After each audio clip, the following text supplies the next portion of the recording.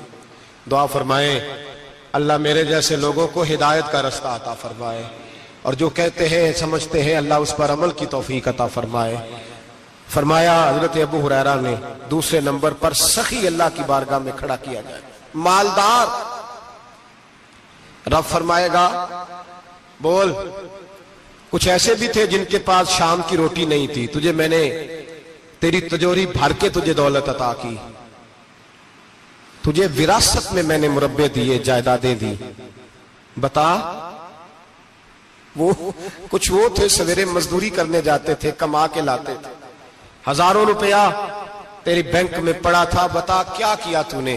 اے اللہ میں نے مسجد میں دیے، مدرسے میں دیے، 30 دن افطاریاں پکاتا رہا۔ اللہ فرمائے گا تو جھوٹ بولتا ہے، تو سارا کچھ اس لیے کرتا تھا کہ لوگ تجھے سخی کہے۔ ہاں ہاں تیرا اعلان ہوا مسجد میں، لوگوں نے کہا وہ دیکھو کتنے پیسے دے رہا ہے، اس کا وہ دیکھو نام لکھا ہوا ہے ہسپتال کے ایک کونے میں کہ یہ والا بلاک فلاں سیٹھ صاحب نے بنایا، یہ دیکھو لکھا ہوا ہے کہ یہ کمرہ مدرسے کا اس نے بنایا، تو لکھ دیا گیا، نعرے لگ گئے، اب جا دوڑ جا۔ اللہ جہنم میں پھینک دے گا۔ فرمایا پھر شہید کھڑا کیا جائے گا۔ ہاں بھئی تجھے طاقت دی، ہمت دی، بتا کہاں خرچ کی، کہاں؟ اے اللہ شہید ہی ہو گیا۔ فرمایا وہ تو اس لیے ہوا تھا کہ لوگ تجھے شہید کہیں، بہادر کہیں، تیرے نام پہ روڈ کا نام رکھا جائے، تمغہ حسن کارکردگی ملے، سو مل گیا۔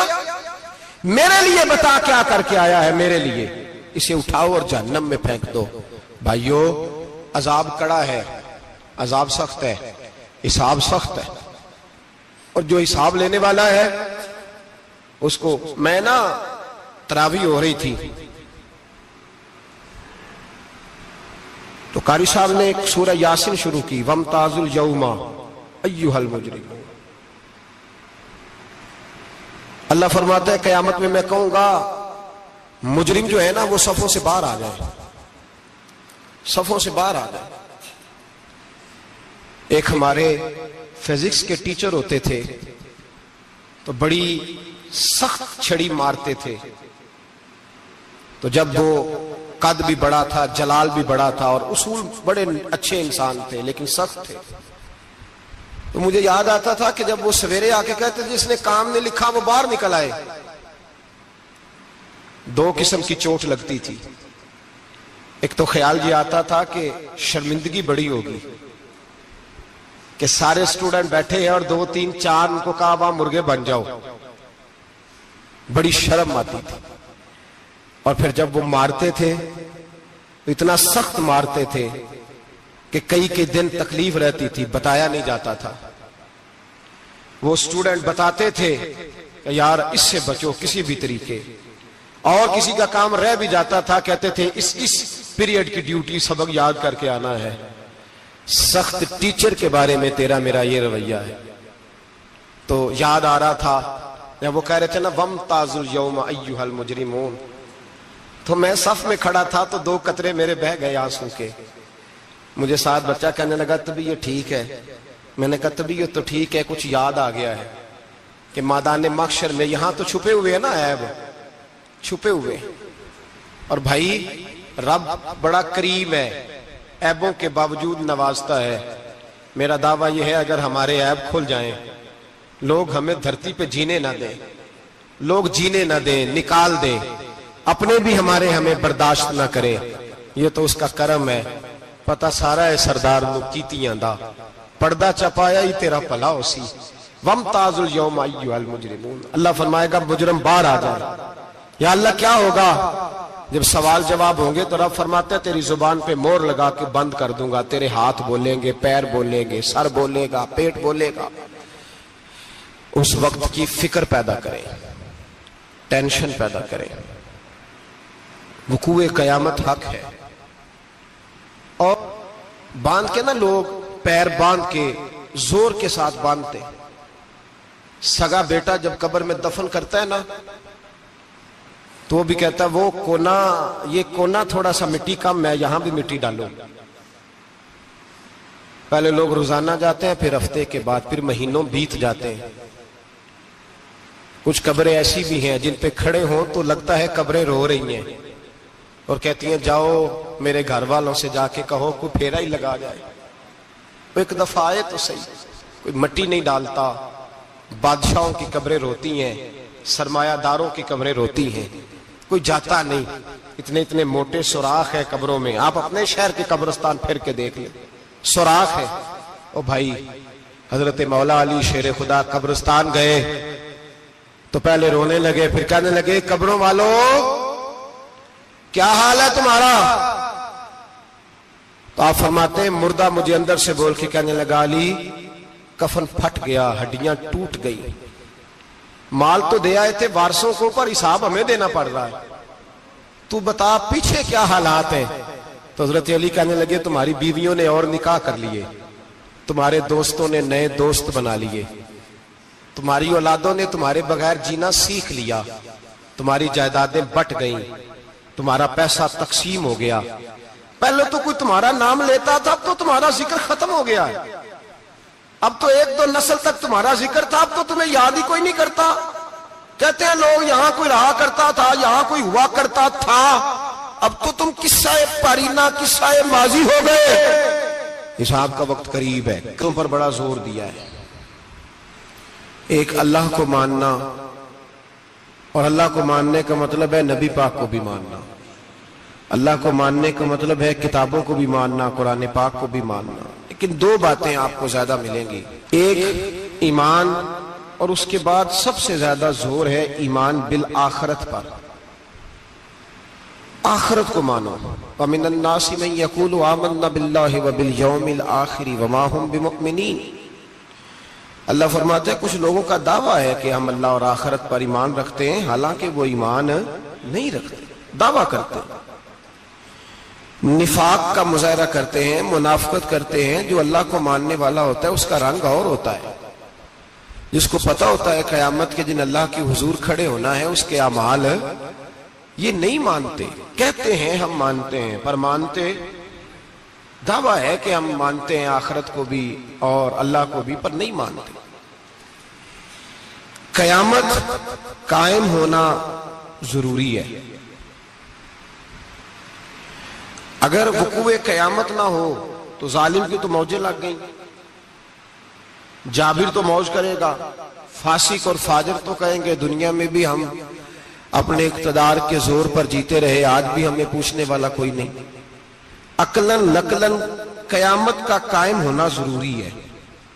قیامت قائم ہوگی تو مظلوم کو اس کے ظلم پر داد رسی کی جائے گی اور ظالم کو سزا ملے گی۔ ایک آدمی ساری زندگی دنیا کے اندر لوٹ مار کرتا رہا، دھوکہ فریب فراڈ کرتا رہا، اس کی راتیں شراب و کباب میں گزر گئیں، وہ مرے اور بات ختم ہو گئی، ٹھیک ہے موج کر کے چلا گیا۔ ایک آدمی ساری زندگی اس نے اللہ تبارک و تعالیٰ کی رضا کے لیے اپنی نظر کی حفاظت کی، زبان کی حفاظت کی، یہاں تک کہ دل کی بھی حفاظت کی، وہ بھی مرے تو معاملہ ختم ہو گیا۔ اس طرح تو پھر سرکش کا کچھ بنے گا ہی نہیں۔ نظام زندگی ساری اس کی سوچ ختم ہو کے رہ جائے گی اگر قیامت قائم نہیں ہوتی۔ قیامت کا قائم ہونا حق ہے، اس لیے قرآن مجید نے ایک جگہ پہ نہیں 20 جگہ پہ یہ بیان فرمایا ہے کہ قیامت ضرور قائم ہوگی۔ قیامت، اور وہ قائم ہو کر اپنے سارے لوازمات سمیت قائم ہوگی۔ میرے نبی پاک صلی اللہ علیہ وسلم نے فرمایا مظلوم کو حق ملے گا، ظالم کو سزا ملے گی۔ جابر اس دن اللہ کی بارگاہ میں رسوا کیے جائیں گے، جن پر جبر کرتے رہے انہیں اللہ کے حضور سے عطا کیا جائے گا۔ قیامت کا وقوع ہونا ضروری ہے، اور قیامت تو جب قائم ہوگی تب ہوگی۔ دنیا میں بھی ایسا ہوتا ہے،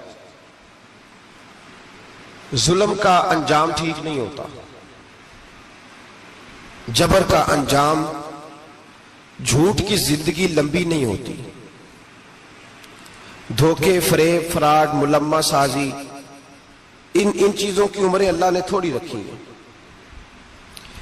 وقتی طور پر ظالم کو، دھوکے باز کو، جابر کو جو مہلت ملتی ہے وہ سمجھتا ہے میری سیاست کام کر رہی ہے،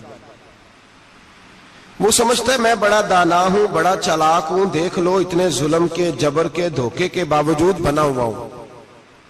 حالانکہ اللہ کی طرف سے اسے مہلت ملتی ہے، اور بڑا ہی مہربان ہے۔ مہلت اس طرح دیتا ہے کہ میرے نبی پاک علیہ السلام نے فرمایا جب میرا مسلمان نیکی کرتا ہے تو اللہ فرشتوں سے فرماتا ہے 70 گنا بڑھا کے لکھ لو اس کی نیکی، 70 گنا۔ اور جب گناہ کرتا ہے تو اللہ فرماتا ہے ٹھہر جاؤ ابھی لکھنا نہ، اسے ٹائم دو۔ یا اللہ کتنا؟ فرمایا 24 گھنٹے تو دو، ہو سکتا ہے توبہ کر لے، یہ اس کی مہربانی ہے۔ اب وہ جو اللہ نے مہلت دی ہے نا کہ شاید توبہ کر لے، لوگ سمجھتے ہیں میری چالاکی کی وجہ سے نظام سیٹ چل رہا ہے، میں بڑا تیز ہوں، 2 4 5 باتیں بولتا ہوں سب صحیح ہو جاتا ہے۔ لوگ اس کو اپنی دانائی سمجھ لیتے ہیں، حالانکہ وہ اللہ کی طرف سے۔ فرعون نے کئی 100 سال حکومت کی، اور اس طرح اس نے ظلم کیے کہ لاکھوں اور ہزاروں بچے قتل ہی کرا دیے۔ 12,000 عورتوں کے پیٹ میں حمل تھا اس نے ضائع کرا دیا۔ جب حضرت موسیٰ علیہ السلام اپنی قوم کو لے کے نکلے، رستے میں دریا آ گیا، فرعون پیچھے لگا ہوا تھا۔ وَإِذْ فَرَقْنَا بِكُمُ الْبَحْرَ فَأَنْجَيْنَاكُمْ، اللہ فرماتے تمہارے لیے میں نے دریا کو پھاڑا اور تمہیں نجات دے دی۔ وَأَغْرَقْنَا آلَ فِرْعَوْنَ، اور فرعون کو غرق کر دیا۔ وَأَنْتُمْ تَنْظُرُونَ، تم کھڑے دیکھ رہے تھے۔ اب جب حضرت موسیٰ دریا کے کنارے پہنچے تو فرعون بھی پیچھے آیا۔ فرعون لوگوں سے کہا کرتا تھا کہ میں کہتا ہوں تو دریا چلتا ہے، میں کہتا ہوں تو ہوائیں آتی ہیں، میرے حکم کے پابند ہیں سارے۔ جاگ رہے ہیں نا آپ حضرات، غور فرمائیے گا بات پر۔ دعویٰ تھا اس کا کہ میں کہتا ہوں تو نظام زندگی چلتا ہے۔ اب جب دریا کے کنارے پہنچی حضرت موسیٰ علیہ السلام تو اللہ نے حکم دیا کہ آپ عصا ماریں۔ جناب موسیٰ نے عصا مارا، 12 رستے بن گئے۔ اب حضرت موسیٰ کی قوم گزر رہی تھی تو فرعون سے پوچھنے لگے کہ تو کہتا تھا میرے حکم سے چلتا ہے، تو وہ تو حضرت موسیٰ نے ڈنڈا مارا ہے تو رستہ بن گیا ہے۔ باز نہیں آتا انسان باز بہانے بڑے ہیں اس کے پاس، بڑی دلیلیں ہیں، جھوٹ سچ بول کے اپنے آپ کو مطمئن کرتا ہے، آخر دم تک تبدیل ہونے کو تیار نہیں ہوتا، دلیلیں گھڑتا رہتا ہے، بناتا رہتا ہے، شور کرتا ہے جان بوجھ کے۔ بھئی تو کہتا تھا میرے چلانے سے چلتا ہے، تو سجنا دے مار مکایا تے میں اتھرو بن کے ڈل گئی، ایک مایا تیری یاد نہ بھول دی، باقی ہر شے جگ دی بھول گئی۔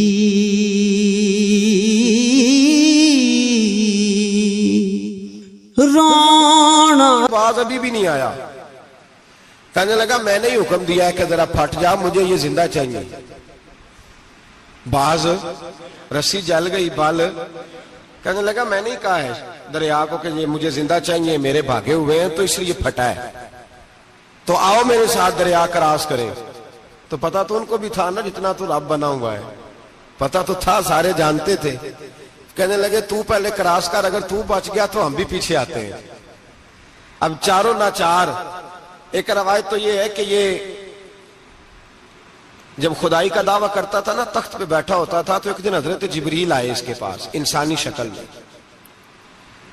تو کہنے لگے میں بڑی دور سے آیا ہوں تو ایک مسئلہ پوچھنا تھا۔ کہا پوچھو۔ کہنے لگے ایک غلام تھا کسی بادشاہ کا، تو بادشاہ نے اسے تھوڑی دیر کے لیے ایک علاقے کی سربراہی دے دی۔ کتنی دیر کے لیے؟ کتنی دیر کے لیے ہمیں سربراہیاں ملتی ہیں؟ کیوں جی؟ تھوڑی دیر کے لیے ملتی ہے نا۔ تھوڑی دیر کے لیے سربراہی دے دی ایک غلام کو۔ ذرا بات کو سمجھیے، حضرت جبریل پوچھتے ہیں، کہتے ہیں سربراہی مل گئی، اب وہ مالک ہی بن کے بیٹھ گیا ہے، وہ بات ہی نہیں سنتا، اس کو تھوڑی دیر کے لیے بنایا تھا، وہ تو خدائی کا دعویٰ کرنے لگا ہے، آپ بتائیں اس کا انجام کیا ہونا چاہیے؟ یہ مسئلہ پوچھنے آیا ہوں۔ تو فرعون کہنے لگا اس کا انجام یہ ہے کہ اسے پانی میں غوطے دے دے کے مار دے۔ انجام کیا ہے؟ بولیے بولیے، کیا انجام ہے؟ کیا انجام ہے جی؟ پانی میں، اللہ اکبر، اپنی سزا تجویز کر رہا ہے۔ اس کی سزا کہ اسے پانی میں غوطے دے دے کے مارو ظالم کو۔ اسے تھوڑی دیر کے لیے بنایا تھا اور وہ چھائی گیا ہے، قبضہ ہی کر گیا ہے۔ حضرت جبریل کہنے لگے جی آپ لکھ کے دے دیں گے؟ کہنے لگا لاؤ لکھ دیتے ہیں۔ لکھوا لیا، جناب جبریل رکا لے کے تشریف لے گئے۔ اب جب فرعون دریا میں آیا نا تو اللہ نے حکم دیا مل جا۔ جب دریا ملا چیخنے لگا تو حضرت جبریل آئے، کہنے لگے تیرا ہی فتویٰ ہے، یہ تیری سزا ہی ہے نا، ہم بھی بڑی سزائیں تجویز کرتے ہیں، یہ جھوٹا ہے جی، اس کا تو فلانا علاج ہونا چاہیے، تو اگر تو جھوٹ بولے تو یہ فلانا بڑا جاور ہے جی، اس کے ساتھ اس طرح ہونا چاہیے، تو اگر تو یہ کام کرے تو جو سزا تو لوگوں کے لیے تجویز کر رہا ہے تو اپنے بارے میں بھی سوچ۔ اب جب غوطے آئے نا، آخری وقت دیکھا وہ فرعون جو کہتا تھا میری مرضی سے دریا چلتا ہے، علامہ ساوی نے تفسیر ساوی میں لکھا ہے تڑپ کے رونے لگا۔ جب یہ مزاج ہے، ایک دفعہ اوپر آتا ہے آدمی جب دریا میں جاتا ہے، اوپر آیا تو چیخنے او میرے حواریو خدا کا واسطہ مجھے بچاؤ۔ کہنے لگے تو کہتا تھا میری مرضی سے چلتا ہے، بے بسی ہے، تڑپتا ہے، روتا ہے، وارث شاہ مان کری نہ وارثہ دا، رب بے وارثہ کر کے مار دائی، تڑپ رہا ہے، چلا رہا ہے، کوئی مدد کو نہیں پہنچتا۔ اب جب آخری غوطہ آیا تو کہنے لگا آمنا میں رب موسیٰ و ہارون، میں موسیٰ کے رب کو بھی مان گیا، ہارون کے رب کو بھی۔ اللہ نے فرمایا نہیں، اب تیرا ماننا قابل قبول ہے، اس وقت ماننا تھا جب تجھے مہلت دی تھی، جب تو جوان تھا۔ بڑھاپا آتا ہے، بیماری آتی ہے، جوان آدمی بیماری کا شکار ہوتا ہے تو کہتا ہے یا اللہ ایک دفعہ صحیح کر دے، میں ساری پڑھا کروں گا، ایک دفعہ ٹھیک کر دے، میں مسجد میں رہوں گا، میں اگلے سال اعتکاف بھی کروں گا، میں ساری تراویحیں پڑھوں گا۔ تو اس وقت پڑھنی تھی جب تجھے مہلت دی تھی، اس وقت پڑھنا تھا جب اللہ نے تجھے آسانی دی، زندگی دی۔ اگلا وقت یہ حال ایک کا نہیں ہوا، نمرود کو دیکھ لیں، حضرت ابراہیم علیہ السلام کو کہتا تھا میں رب ہوں، آپ نے فرمایا رب تو وہ ہے جو زندہ کرتا اور مارتا ہے۔ ایک موت کا قیدی بلایا، کہنے لگا ہاں بھائی کتنے دن رہ گئے تھے پھانسی میں؟ کہنے لگا جی پرسوں ہونی تھی، کہا جا تجھے آزاد کیا، لو میں بھی زندگی دیتا ہوں۔ ایک بے گناہ آدمی کو پکڑ کے قتل کر دیا، کہتا میں بھی مارتا ہوں۔ حضرت ابراہیم علیہ السلام کہنے لگے تو بیوقوفوں جیسی دلیلیں دے رہا ہے، چل اس طرح کر، میرا رب سورج مشرق سے نکالتا ہے، تو اگر رب ہے تو مغرب سے نکال کے دکھا۔ اب دلیل کا جواب کوئی نہیں تھا تو کہنے لگا پکڑو اور آگ میں ڈال دو۔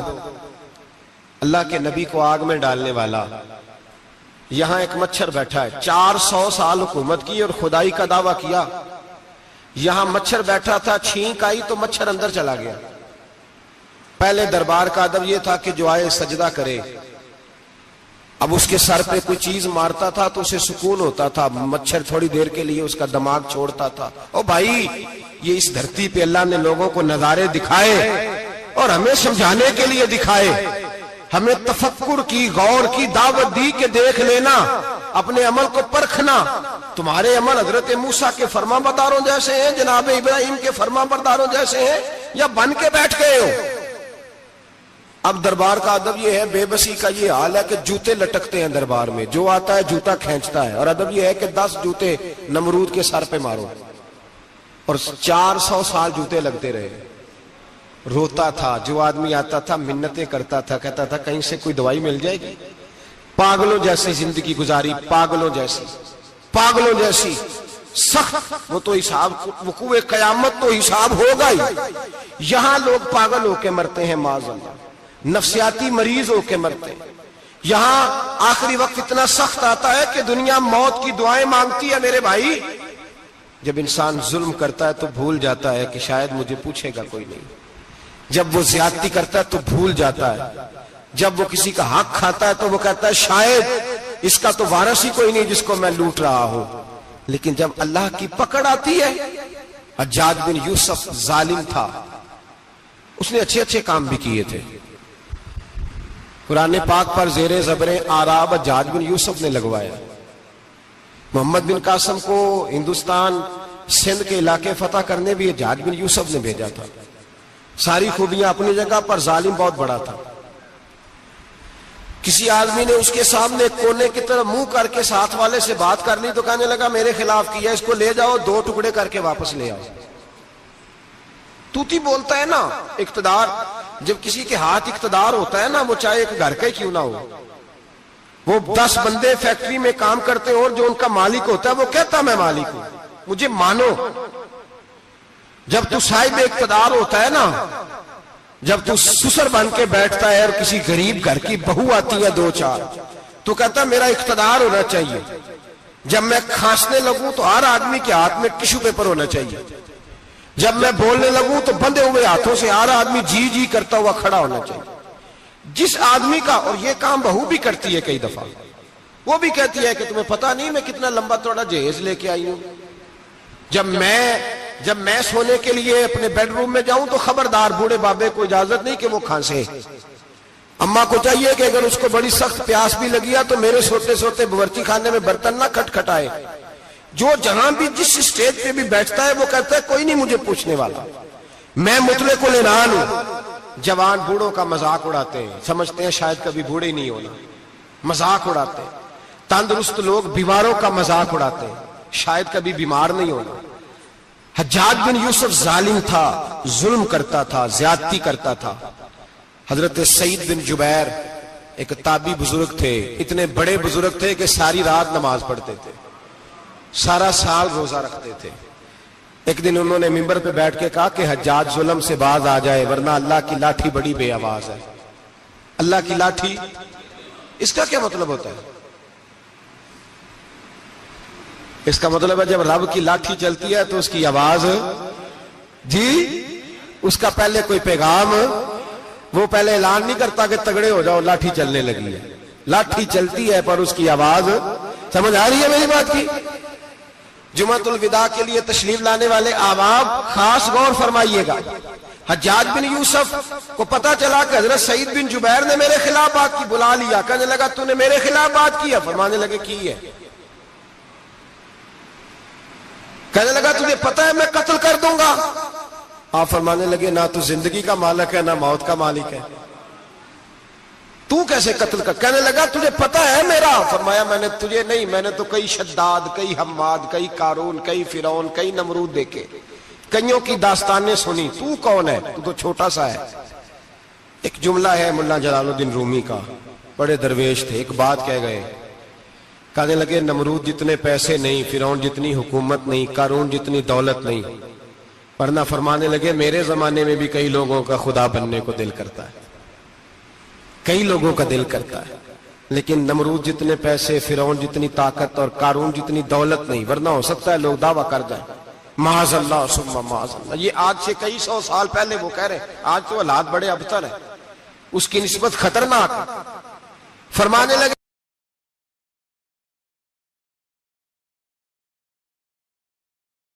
حضور ایسا کوئی انتظام ہو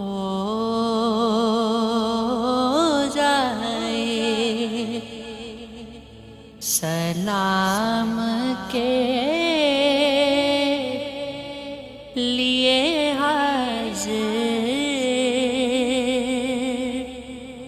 غلام ہو جائے. میں صرف دیکھ لوں ایک بار صبح طیبہ کو، میں صرف دیکھ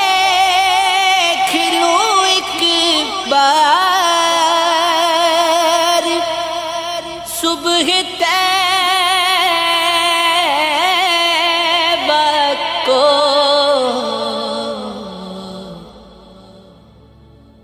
بلا سے میری دنیا میں شام ہو جائے بلا سے میری دنیا میں شام